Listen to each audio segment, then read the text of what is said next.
Wow, have you been watching the whole Candace Owens breakdown of Justin Baldoni, Blake Lively, Ryan Reynolds? Today's episode really took a deep dive, and I wasn't expecting what she said at all. And she makes a really good point in regards to Scarlett Johansson.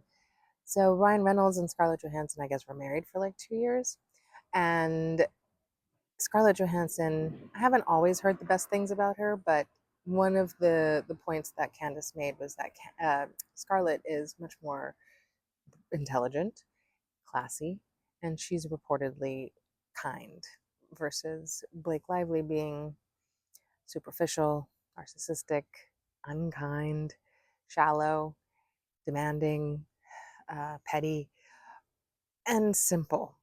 So if Ryan Reynolds is as much of a psycho as he seems to be, then he couldn't have controlled Scarlett Johansson.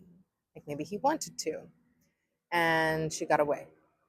Now, I don't know what drew them together to begin with, but just taking this angle like and running with it for a second. Like if he chose Blake Lively because she was kind of a step down, maybe a little bit younger, but definitely not as of an A-list celebrity as Scarlett Johansson, not as intelligent, not as classy, so less intimidating, easier to control. This I thought was a very savvy angle that Candace Owens was getting at. And she was kind of insinuating that he was triggered to take over this movie, maybe because of Scarlett Johansson's success and feeling a bit intimidated by that, even though that they're not together anymore. But I have come across some narcissistic types in the past 2 years when I didn't have that much proximity to them in my personal life previously. And now that I have, knowing what kind of depths and lengths they will go to soothe their bruised ego, I can now see this as plausible. Ryan Reynolds' humor has always come across ingenuine to me.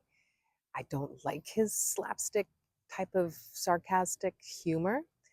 So it doesn't surprise me that he's not funny, that he's actually passive aggressive and has been playing up this persona and using it to detract from his true intentions. But I don't know, like they have 4 kids, so I was really hoping that they had a nice, clean, wholesome family life behind all of this. I don't understand why they needed to blow everything up like this. Like they had it all. Why even go down this path? It just seems like such a shame.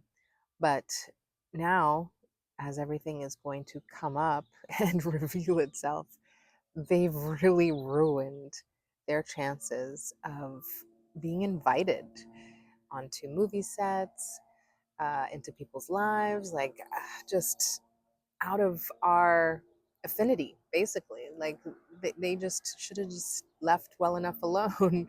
And now, I don't know, like they seem to be fallen from grace, that's for sure.